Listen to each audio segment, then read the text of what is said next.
Hello everyone, it's Quick Game Dev back from the dead. In this video we're going to be talking about animations, and we're also going to be talking about casting, which is the primary reason I'm making this video.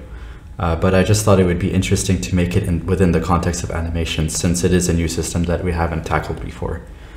So we do the system both in Blueprints as well as C++. So just to stay true to how my videos have been so far, I don't like making a video that's just Blueprints and then not have its corresponding C++ code translated for you guys to learn from. So we have this idle animation, and if we move forward, we have a run followed by a flip going into this sort of wobbling balance effect. So hopefully by the end of this video, you're going to be able to understand the logic behind how we transition these animations. The specific animations we won't actually rig, and the model of the character will be provided through Mixamo. So I'll leave links of that in the description below.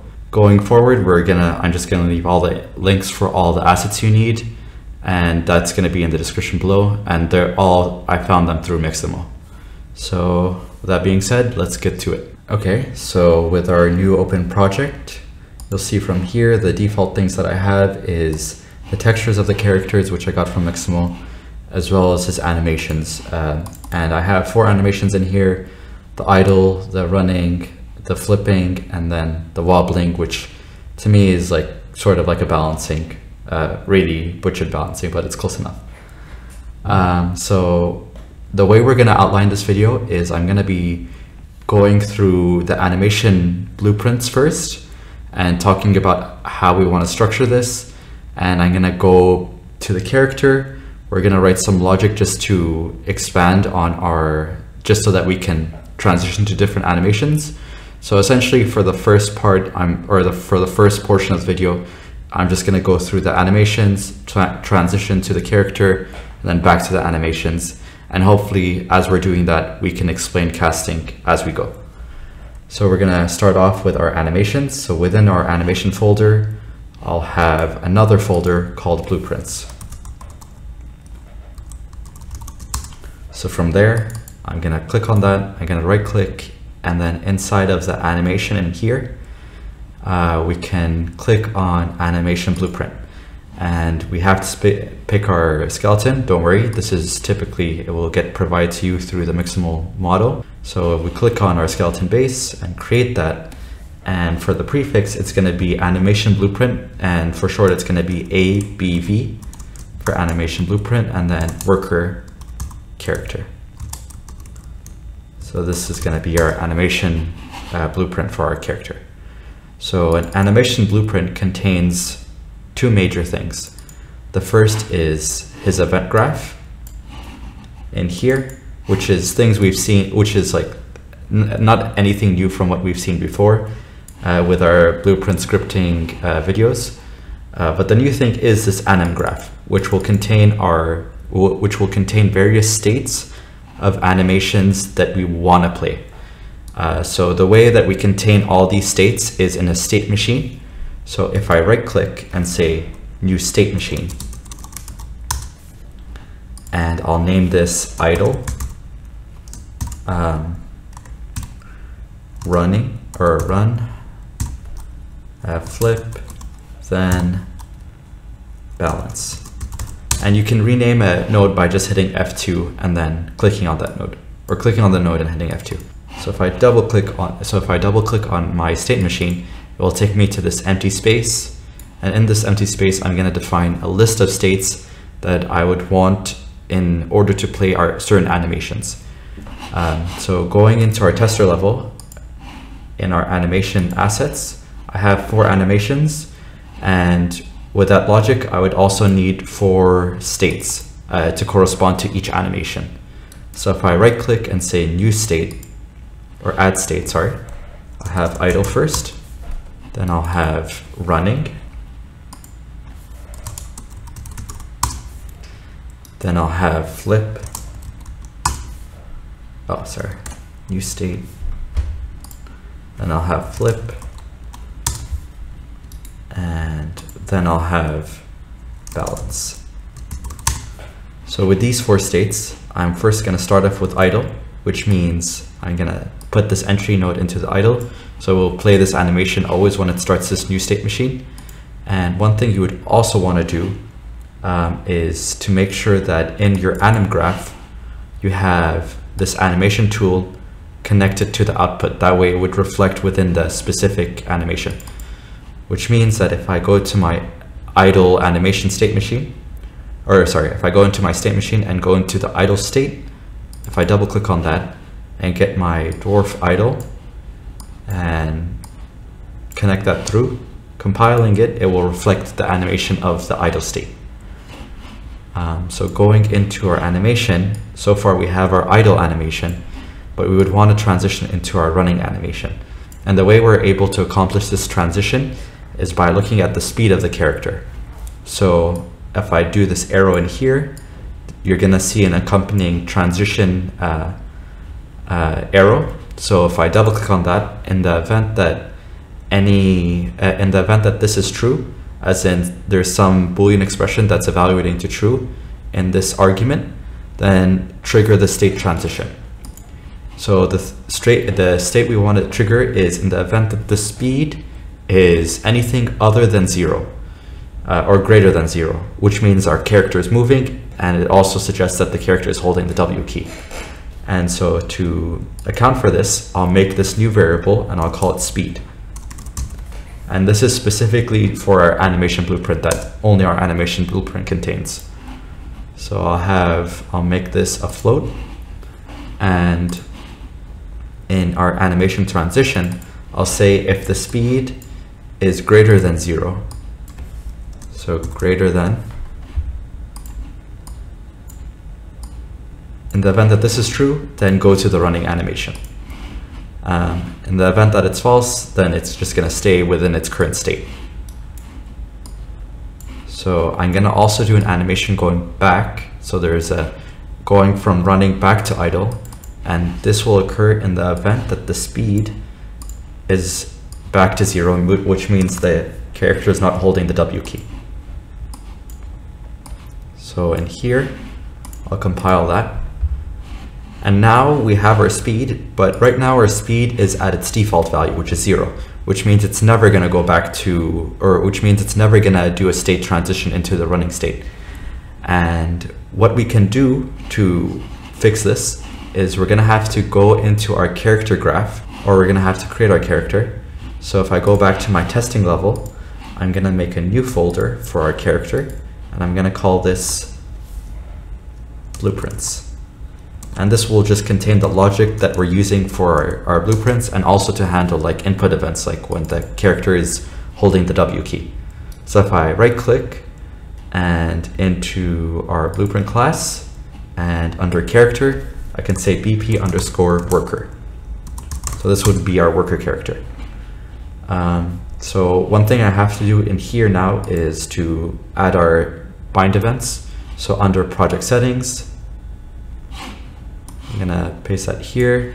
I think I already did this before making the video, but all you would have to do is under axis mappings, you're gonna have to go into, you're gonna click on a new axis and then name the axis.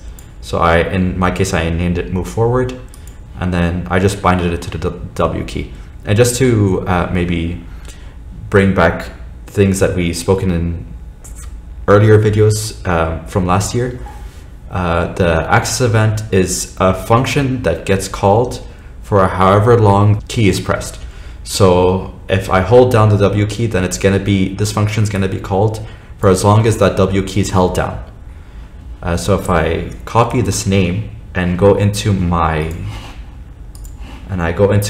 worker character and into the event graph, and I right click and paste the name, we'll see this axis event, which is a function that's gonna be called for as long as that key is pressed. And this is the axis value, and the axis value is just the scalar value of 1. And so generally when you move a character, use the add movement input component.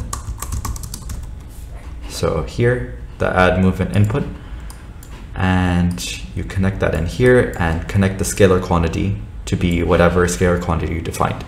So in this case, it's just going to be 1 for as long as the W key is held, and this is going to be called multiple times per frame. So to get the world direction, all we'd have to do is right click and get actor forward vector, and from here we just put that into the world direction, and this will just say like just move forward within the context of our character's forward vector. In this case, it's just where this arrow is. So now I would want to put the mesh, and so this mesh character in here. So there actually, before I get into that, there are a couple new things within a character class that doesn't exist within our pawn class. So in previous videos, we've pretty much made logic within the pawn character, and a character is a pawn. It's just a pawn with more functionalities. So just to give you a visual element of what that looks like, we have in our, so if we focus on this row right here, previously we've implemented things within our pawn class, but we're extending that functionality to a character class. So we have this, so we have more functionalities than we did previously, and that's convenient because in our case we don't want to reprogram the movement. We're using just general functions, and as the character class comes with a movement component that we can manipulate as well. So, and it also comes with this mesh, which is convenient because now we can specify a skeleton mesh, which we'll use for both defining how it will look like and also defining an animation for our character. So if I bring this down and I'm trying to orient him in the direction of our forward arrow. So with that, I have my character. And what I can do from here is I have that axis event bounded, so I don't need to deal with that anymore. But I will have to say what the animation for our character is. And we can see under our mesh component, we'll have a section in here called animations, which will let us pick our animation. And in our case, we called it AB animation blueprint worker character. So if I click on that, now the animation is connected to our character blueprint. And one thing we can do just for like a performance, optimization, you'll notice in our event graph, we don't really use the event tick. So we don't need that. And because we don't need that, I can go into my BP character self and say allow tick enabled to false. And this will just save you some performance issues like later on. So in here, so make sure whenever you're not using a tick for a specific blueprint that you have, then you don't have tick enabled. Otherwise, it's just going to be a background process that you don't want to account for. So with that being said, we have our movement component, and going into our event graph for our animation blueprints, so our ABP character, we have this function or this getter function that Unreal provided called try_get_pawn_owner. And what this function does is it will take whatever pawn this animation belongs to. So remember again that our character is it's no different than a pawn. In fact, it's a pawn but with more functionalities. So this function in here called try_get_pawn_owner, it will return a character, but it will return a pawn, but a pawn is, you have to remember that the most general sense of a character is a pawn, which is why they have this like general getter for that. And the reason you do that is because in the event that maybe you're using a pawn and you want to use animations with that, and you don't want to have you don't want the base functionality of a character, then you can just interface with it directly with a pawn rather than with a character. So it's just important to remember that a lot of the getters that Unreal provides are provided in the most general sense to give you the more flexibility for, oh, okay, maybe I need more functionalities within our pawn, so I'll extend it to a character, but maybe you don't need as much functionalities and you're just okay with a pawn, then you can just use the try_get_pawn_owner is going to be exactly what you need. So with that being said, what I can do in here, and I'll explain how I would do it initially and why I'm using a casting here, and why I would want to reevaluate my decisions due to the objective that I'm trying to complete, or the objective that I'm trying to accomplish. So typically what you would see is you have this try get pawn owner, and you would see people cast to whatever character that they have. So in my case, I have my BP worker, which is my main character within this tester level. So if I drag him out there, this is my BP worker. And typically you'll see people cast to that. So casting to BP worker. And what they'll do in here is, since the velocity of the character is being changed due to the existence of this function and this axis value, so what you could do from here is just get the velocity. And we have to remember at the end of the day that I'm interested in the speed of the character and not the velocity, and the velocity is just a vector component of speed. So to get the speed given the velocity, all I would have to do is get the magnitude of the velocity, and I can do that by saying vector length squared, and this will just take the magnitude of velocity, which is in fact just our speed. So from there I can just say, I can set our speed. So I'm just going to rename this to speed since I misspelled it, and I'll have that in here, and I'll set our speed in here. So we have this first animation transition going into my anim graph, my state machine. So going from idle to running, it goes on an event that the speed is greater than 0. And going to running back to idle, I would need to say that happens on the event that the speed is exactly 0. So if I play this, we'll notice that,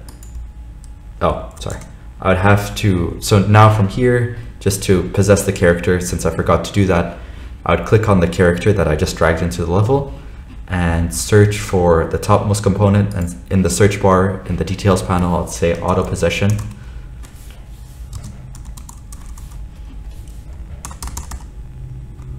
Auto possess player, and then I'll just put player 0, which is the only player in the level. So if I play that, we'll notice that the animation works, but it's focused on his head. So I need to add a camera component just to see like the character in third person view. So in our components folder, I'll go to the root component, which is our capsule, and I'll add a spring arm. And from there, I'll add a camera to our spring arm.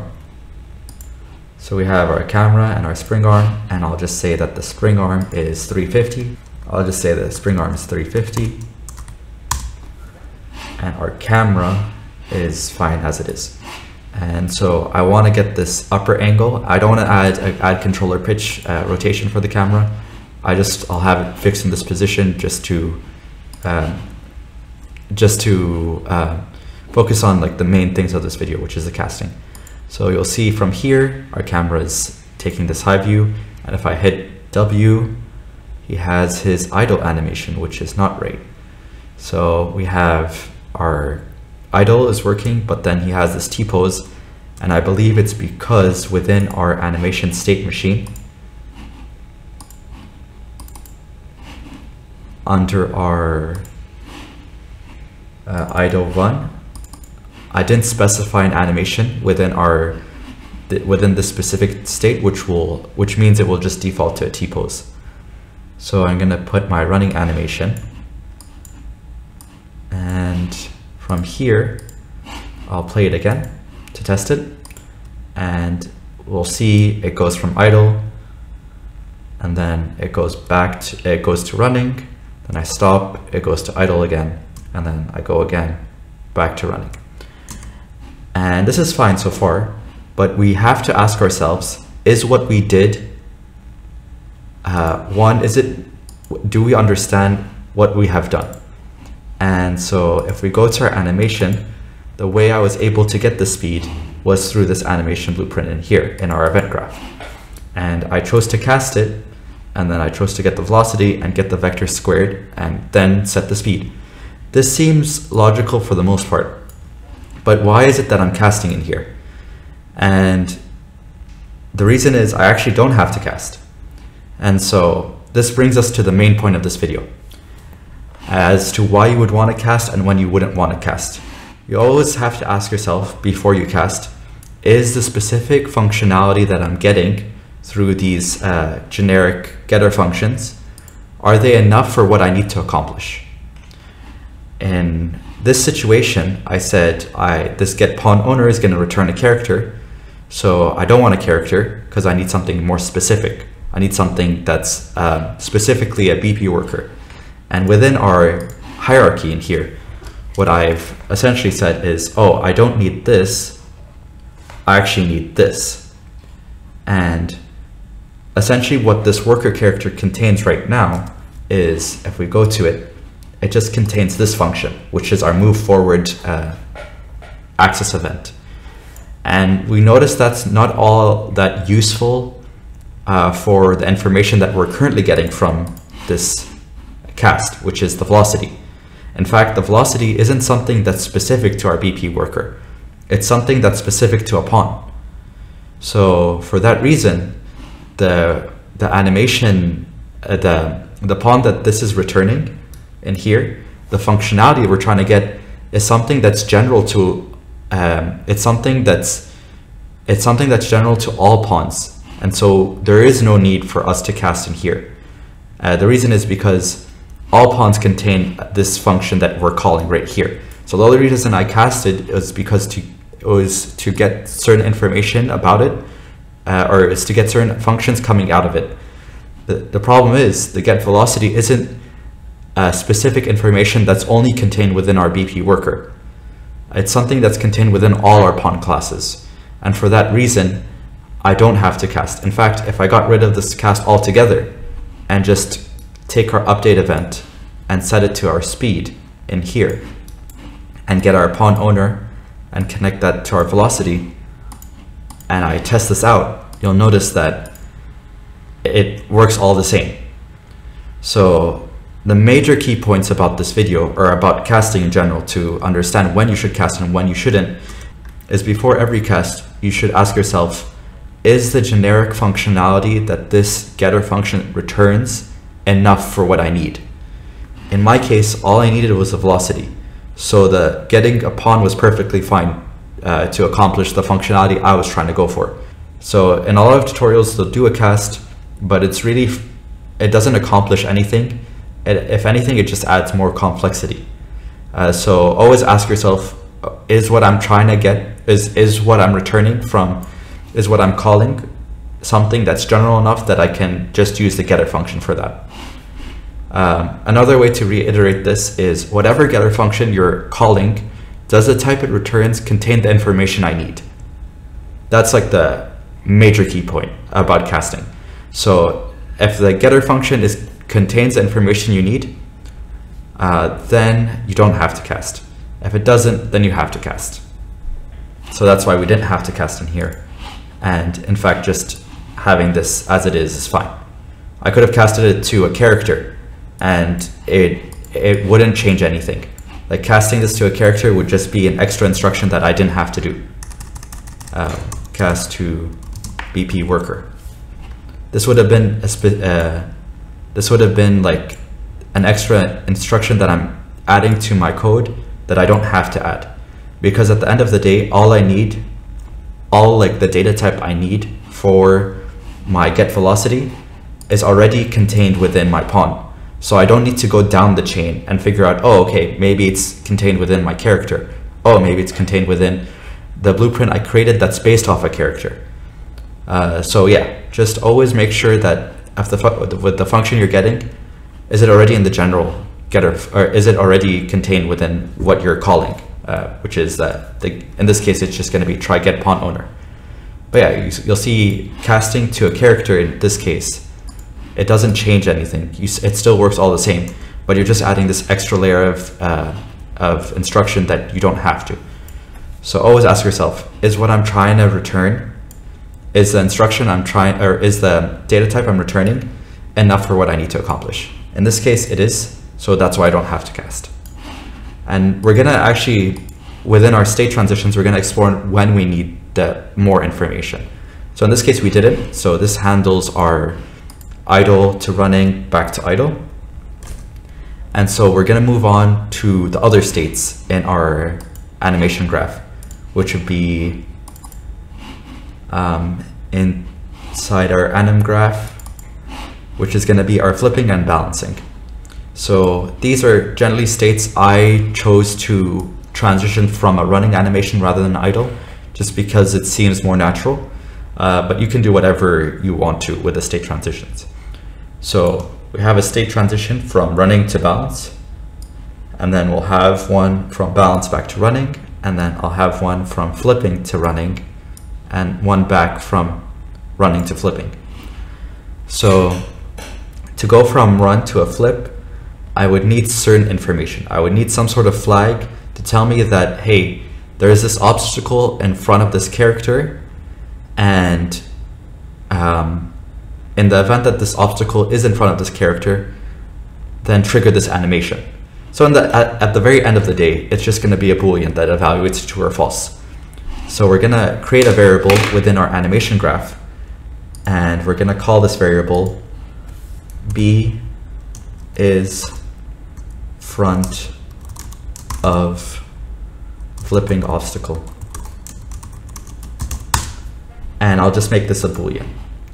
So at the at the highest level, I just want to do this animation state in the event that this is true. So within our running to flip, so in the event that this B is in front of obstacle, in the event that this is true, then trigger this animation. But in the event that it's false, then I want it to go back to running. And so we can do this by going back to our flip and so we have this true event, and to get this, we would say, okay, in the event that if the flipping obstacle is in front of the character, but we have to remember that the state transitions only occur on a true event. So we have to negate this, meaning that if there's no obstacle in front of the character and you're within the flipping animation, transition back to the running animation. So we have that. And do ignore these error messages. It's just due to the two state transitions that I haven't implemented yet. So we have these flags in here, which is our flipping obstacle and our speed. And we adjusted our speed, and then we have our flipping obstacle. And this should occur in the event that the character is overlapping with some sort of flipping obstacle. So within our level, I'm gonna make another folder within the content levels, and I call this interactables. So I'll click on that, and I'll inherit from a character class, or sorry, I'll inherit from an actor class. And so I'll just click on actor, and I'll say BP underscore flipping obstacle. So we have that, and I'm gonna double click on that. And so within our flipping, we're gonna have a static mesh to represent our obstacle. So instead of searching, I'm actually gonna add static mesh, and I'll make that the root component. And so with that, I'll also have a sphere collider, or sphere collision. So I'll add a sphere collision. And so I'll have, for our first obstacle, I'll just have a cube, just a general shape, and it's slightly big, so I'm going to use the scalar uniform, which will change all the scalars at once. So if I say this is 0.4, they'll all go down to 0.4. And I'll have my sphere, instead of it be radius 32, I'll actually have it be radius 300. And you can adjust these values for whatever you see fit for your level. So if I go back to my level, and I have my flipping obstacle, and I drag it to the level, I'm just trying to see if it's exactly in front of the character, and also if the height looks good enough. I would say that the sphere is a bit small. It doesn't give the character much room to do his flip. So I'm actually going to make this a bit bigger. So within our sphere, I'm going to change the sphere to maybe 600, and that just seems more appropriate to trigger the animation. And this is like something you can fine tune as you're developing your game. So with that, now I can go into this flipping obstacle, and the only functionality I would have to do, actually I wouldn't have to do anything. So I have this decision right now. I can choose either to cast within my flipping obstacle, or I can choose to cast within my character obstacle, or within my character. The reason I'm mentioning that now is because the way I'm trying to design this, or the way I've decided to design this, is for every obstacle that overlaps with the character's capsule component, for every obstacle that overlaps with that, then I try to figure that out within the character class. You could have gone the other way and chose to cast the character within the flipping class. So it's interchangeable, but I'm just choosing to cast within my character capsule component rather than within my flipping obstacle component. Yeah, so within my capsule component, if you keep scrolling, you'll see an event begin overlap, but you'll also notice, just to bring it home, you'll also notice that the sphere also has a event begin overlap. But I'm not going to use the overlap of the sphere because I want to check anything that my capsule is overlapping with, rather than with all other entities, trying to see if the character's capsule is overlapping with it, if that makes sense. So within my character class, I'm going to hit on component begin overlap.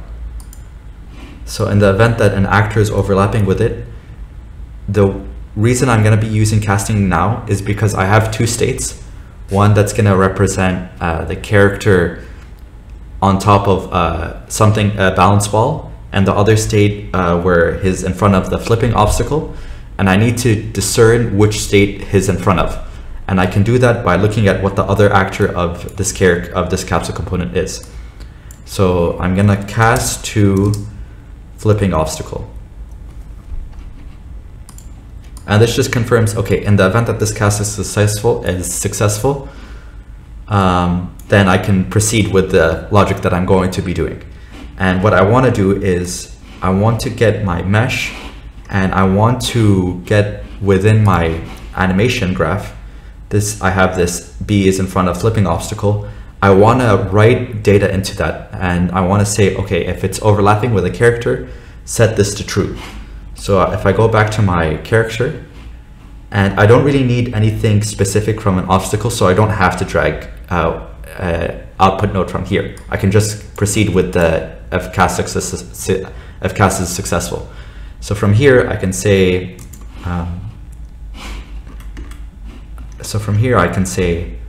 my animation graph contains this ABP worker character. So if I get mesh and get anim instance, and there we go, this will return the animation that this character holds. So going into this graph, an anim instance has information about a pawn, but a pawn also has information about an anim instance. And so for me, I could be satisfied with having a blueprint, or having the function return just the general anim instance. But for this specific situation, that won't do. And the reason it won't do is because I created this variable within my flipping obstacle. Within my animation blueprint called B is front of flipping obstacle. And that's not a variable that's general to anim instances. And so since my flipping obstacle isn't here,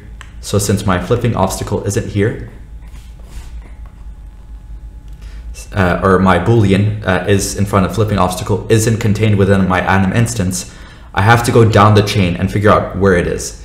In this case, I know it's in my worker anim blueprint, so it's like ABP worker anim. I know that's where it is, so I have to cast to that because I need that specific because I need that specific information. So I'm hoping that's clear, because this is like a major reason for why people cast, because they need more specific information that is contained within more children classes. So in most cases, when you have the general class, it isn't enough. So you have to cast to go down the chain and figure out where that specific Boolean, int, float, string is located in. So for that reason, I'm going to go into my getAnim instance, and I'm going to cast to my anim instance because I want to go down the chain. And it's going to be cast to ABP worker character. So from here, I can, in the event that the cast is successful, I want to extract the specific information that I want from the ABP worker character, which was the reason I casted in the first place. So within our ABP worker character, I want to extract the specific information is front of flipping obstacle. So this variable right here is the reason why I did this instruction altogether, to get access to this variable, which is only existent within our ABP worker, and it's not located within the general anim instance class. So with that, I got it, but I actually want to set it, so I'm gonna delete that and then say set front is front of flipping obstacle, and I want to set that to true.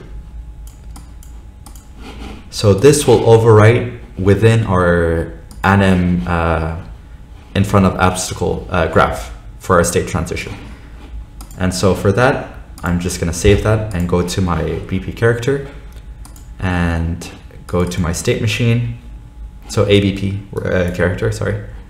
And so is in front of character, or is in front of obstacle. That's going to be set to true the moment that the character overlaps with this other character, or the moment that the character overlaps with the flipping obstacle. And it's going to be set to false the moment the character is not in front of the flipping obstacle anymore. So I would have to do that within my BP worker as well. So I have onComponent begin overlap with the capsule component of our character. And what I want to do as well is hit the capsule component and go to onComponent end overlap. And I would have to do the same thing. I would have to get the other actor, cast to BP underscore flipping obstacle. In the event that the cast is successful, I want to get my anim instance.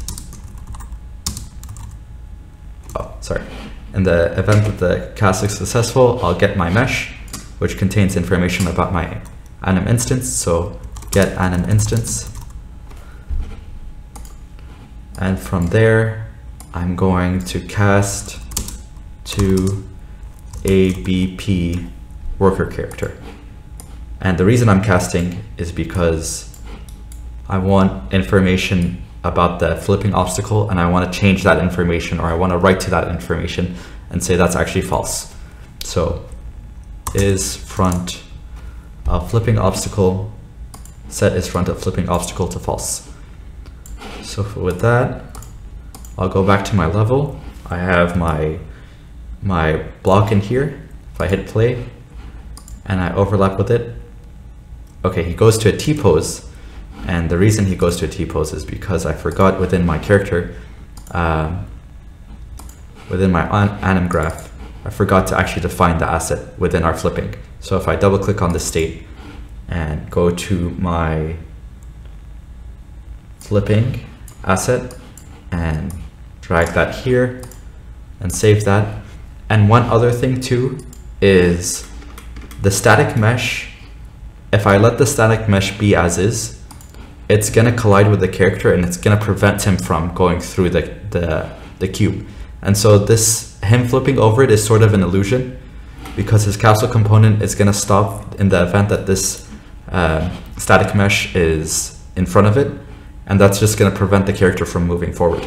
So to fix that issue, I'm going to go to collisions, and instead of block all dynamics, I'm actually going to do overlap all, which will just allow our character to go through the static mesh.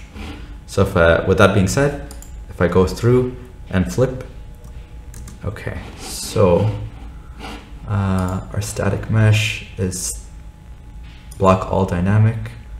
I'll put overlap all. Oh, okay.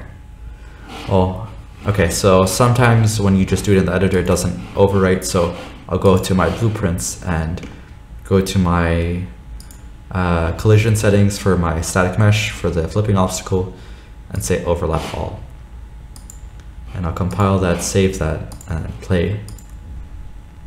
And there we go. So it's a bit of a rough transition between flipping and running, but I think it's good enough, to be honest. Yeah, you can always fine tune how high he jumps, how high the block is to make it look smoother. So with that, I'm gonna go into my third and final state transition, which is gonna be our balancing. So in balancing, it's pretty much gonna be the same logic we used for flipping. So I'm gonna have to define a new variable is on top of balance ball. And that's going to be a boolean, that's fine. So I'll have my balance ball in here, and I'll just have that as a state transition. And I'll go to my anim graph, and in the event that I'm not in front of the balance ball anymore, I want to go back to running animation. So I'll get that, and I'll say not boolean, because the state transitions will only occur on an event that on a true event. So to make this be true, I'm going to have to negate it.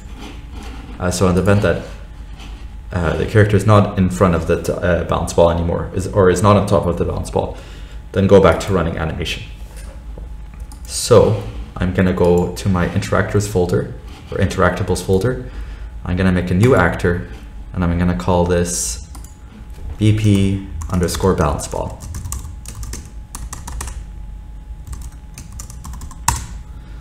So with that, I'm going to double click on that, and what I'm going to do is add a static mesh like I did with the flipping component, and have that, and add another, which is going to be a sphere collision. So I'm gonna choose for my static mesh, I'm gonna say SM underscore ball 01. So we have that, and I'll just have that spawn in the level. So I'll have my ball placed in here. There we go. So it would be right in front of our cube. So I'll have that there. Okay, cool. So in my flipping, I don't really want to add any functionalities within our flipping character, because I want to have all my logic in a place where we can see it all. So that's why I'm just having it in the character class. So I chose to cast to our worker character, I chose to cast to a flipping obstacle. And that's fine, but what happens when the cast is not successful? And it won't be successful in the event that the character is on top of the balance ball. So in the event that the cast is not successful, try casting it to balance ball, BP balance ball. And the object that we're trying to cast is going to be the same object we're overlapping with. So we're just going to drag another node in here and then just place it into this argument in here. So we have that, and in the event that this cast is successful, what I'm going to do is get my mesh.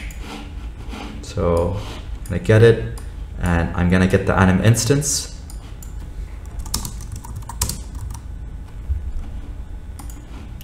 And from there, I want specific information coming from this mesh, and that's going to be this variable within here, the balance ball variable that I just created.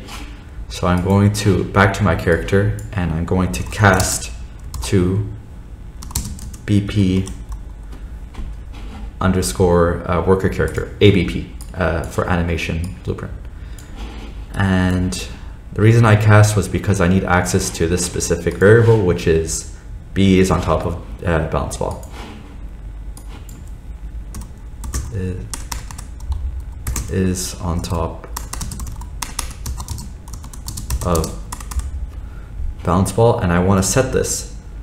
So I'm going to set this to true in the event that on begin overlap and you're overlapping with a balance ball. And the event that it's false, then I want to set it to false.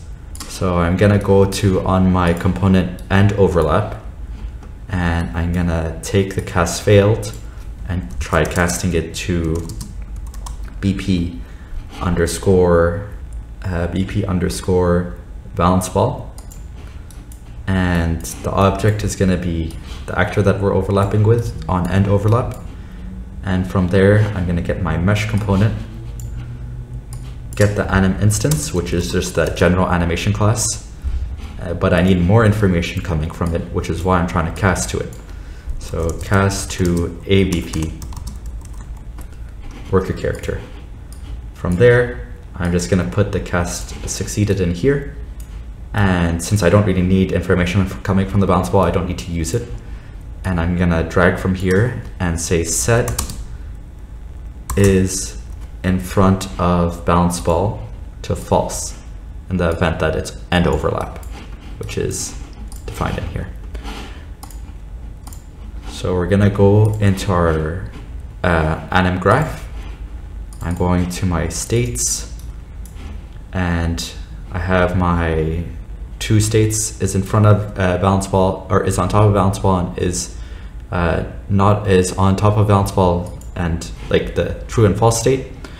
And I want to define the animation in here, so I'm going to double click on that state and go to wobbling just to have that there. So yeah, we have our animation transition condition that we specified in here and that we declared in our variable section within our animation graph. Within our actual character, where we're overlapping with the ball, we're taking that variable through the cast that we did in here by getting the anim instance and casting it to our specific worker character, and we're setting it to true or false depending on what condition we need. So with that being said, I'm going to go into my go back into my level, have my character, I'm going to run, I'm going to do my flip, and I think the ball is a bit too high. And one other thing I forgot to add was the sphere collision I think is a bit too low. So I'm going to actually have this be 150. And I think that should fix that issue.